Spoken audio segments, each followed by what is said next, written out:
In today's video, I'm going to teach you how to create and nest highlight subitems in Wrike using a recurring task. We'll start inside your Wrike workspace. Make sure you're logged in, then navigate to the space where you manage your recurring work. In this example, we're going into a space often used for shared or cross-team work, sometimes called something like a super space.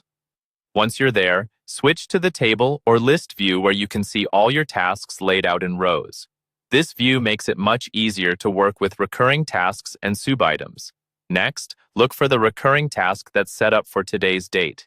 In our case, it's labeled with the date, something like recurring task followed by the day's date. Click on that task to open its details panel on the right-hand side of your screen. This panel is where you'll manage everything related to that task, including descriptions, assignees, and, importantly for this video, subitems. Inside the task panel, find the option that says Add Subitem. This might appear near the bottom of the task details or just under any existing subitems. Click on Add Subitem. Wrike will create a new line where you can type the title of your subitem. In that new subitem field, type the word highlight.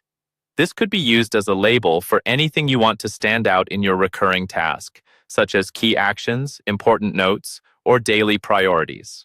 Once you've typed highlight, confirm it by pressing enter or clicking away. You'll now see highlight listed as a subitem under your recurring task. Go ahead and click on that new highlight subitem to open its own details panel. With the highlight subitem open, you can now create a second level of structure under it. Again, look for the Add Subitem option within the Subitems panel and click it. Just like before, Wrike will create a new editable line under the highlight subitem. Type highlight again as the name of this nested subitem. This second level can be handy if you want to break your highlights down even further, for example by category or by individual action. Once you've typed it, confirm to save, and then click on this new highlight subitem to open it. At this point, you've successfully created a recurring task with a highlight subitem, and then added another highlight subitem nested inside it. This simple structure is a powerful way to keep your most important items clearly organized and easy to find within Wrike.